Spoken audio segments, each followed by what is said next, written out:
listens on this 2-tracker. We've been playing the new single, and our listeners are absolutely loving it. So congratulations, guys. Awesome. That's great to hear. Thank you. Thank you very much. So, Josh, maybe we'll start off with you. Tell us a little bit about this 2-tracker and how it came about for you guys. So Flowers, which is the current song that's out, Flowers Grow from Ugly Places, that was actually the first song that Bradley wrote for this project way back when. And we started putting that together with Tristan,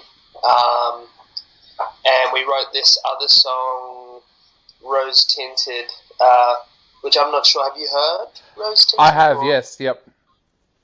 Yeah, so we wrote Rose Tinted maybe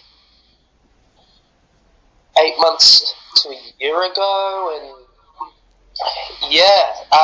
we put them together because they're sort of just like, even though they sound completely different, they're sort of two sides to the same coin. I like to think of it as, because they sort of cover the same topics and all of that sort of stuff. Yeah. Joey, Flowers has got a pretty deep topic to it. Tell us a little bit about what your thoughts were when you first sat down and read through the lyrics of these tracks. Yeah, I think Flowers is really beautiful because it's got this really awesome dissonance of beautiful things coming from ugly places, which we know that oxymoron has such a beautiful depth to it.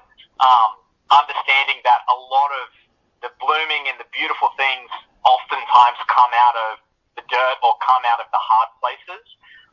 So for someone like me, like reading through and having a hand in placing together these lyrics together, Josh and Bradley doing a lot of the groundwork first up, it really resonates with someone like me, knowing my experiences with mental health and stresses and anxieties, that there is actually something beautiful that comes on the other end. And I think that's really encouraging for listeners as well to connect with, is knowing that regardless of what's going on now, that flowers do come from the ugly places, or good things do come.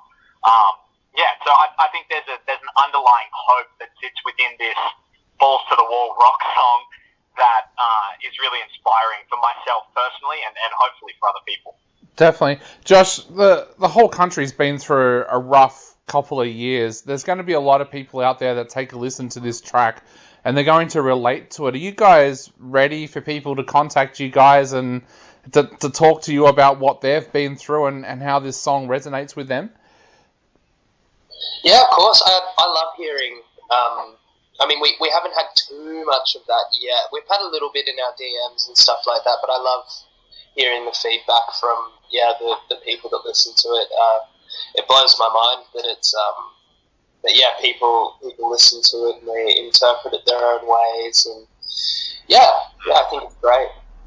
Joey, it's also been a tough year for you guys as well. You've had cancelled shows and stuff like everybody else. How tough has this last couple of years been for you guys, and how have you got through it?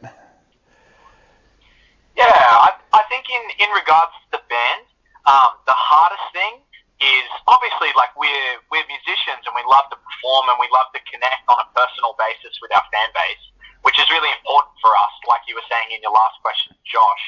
But I think as well, like from a marketing perspective, when you're planning out your year and you're putting all your blocks into place, as far as the band business goes, you really want to place your things in a way that you have momentum to keep moving throughout the year. So obviously the big COVID squash is definitely on momentum. But yeah, once again, in the same vein, it's tough to have to come back into self-reflection and live through all of the lockdowns and rules and bits and pieces that are happening. But we know that there's a really beautiful blooming music scene that comes on the other end of it that we're really excited to be a part of. Josh, what are your plans going forward from now on? Because I know a lot of our listeners also fell in love with Rain on Hot Cement. they're asking what next for you guys, and will we see something bigger soon? Will we see an EP or an album in the not too distant future? Oh, look, I don't want to say too much. We're definitely working with Tristan on something at the moment. We've tracked a few new ones with him. Yeah. There's definitely something more substantial coming. But yeah, I don't want to give too much away. No. But Joey, we'll steer clear of that topic. But the shows that did get cancelled in the last 12 months, are they going to be happening now? Like, are you guys starting to book more shows now to replace those ones that did get cancelled? Oh, 100%. I think we're definitely, as momentum gets moving again, we'll be looking to book some more shows and to really connect with those people that we might have missed out on in the past shows that have been cancelled. We do have From the Floor Up, which got rescheduled into January, which we're really excited for. And we might have something else that might be popping up for people to jump on board to. But we're really excited to touch base with our fan base again and to keep some shows rolling, not just locally, but abroad would be really exciting too. Yeah, Josh, how do you feel about that? Getting back out there and being able to do shows, was it rough on you not being able to get out there? Yeah. You know what? It was a little bit disheartening because obviously we had From the Floor Up, which would have been our second show, and that would have been great. I mean, it still will be great in January, and then the Fang show, which was sold out, would have been awesome as well. And it was sort of we had such good momentum from Rain on Hot Cement. And then, those shows got cancelled, and then it sort of, it teetered off a little bit, but it looks like it's back on track now, which is great.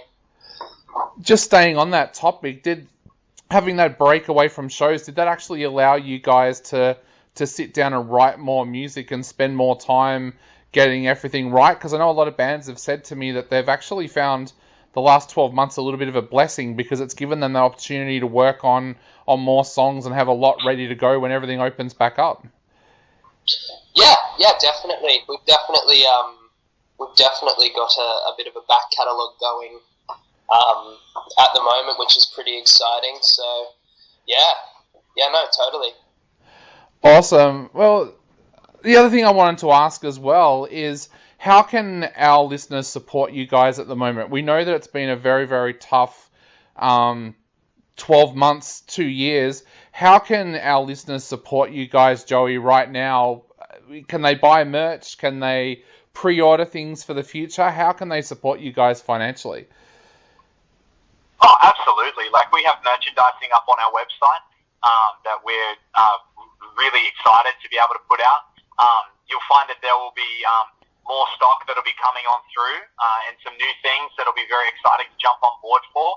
And in this last 12 months, we have had a lot of opportunity to refine a lot of what we're doing and create some more avenues for our fans to support us and support our music and to give back to them as well, which is really cool. So you can definitely find stuff on our merch store, which is in our link tree in our bio on Instagram. And then also just come out when we have shows. Come out to shows. Come and meet us. There'll be ways to support us at the shows, and we'll be excited to meet you and know your story.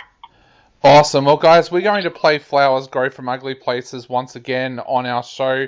Starting with you, Josh, what would you like to say to our listeners out there before they take another listen to this amazing track? Hey guys, just enjoy the music. We loved making it, so it's great if you guys love it just as much as we do. And Joey, what would you like to say to everybody as well? Yeah, enjoy. Balls to the wall. It's rock out. So have some fun, let off some steam, and we hope that you connect with the music as much as we do.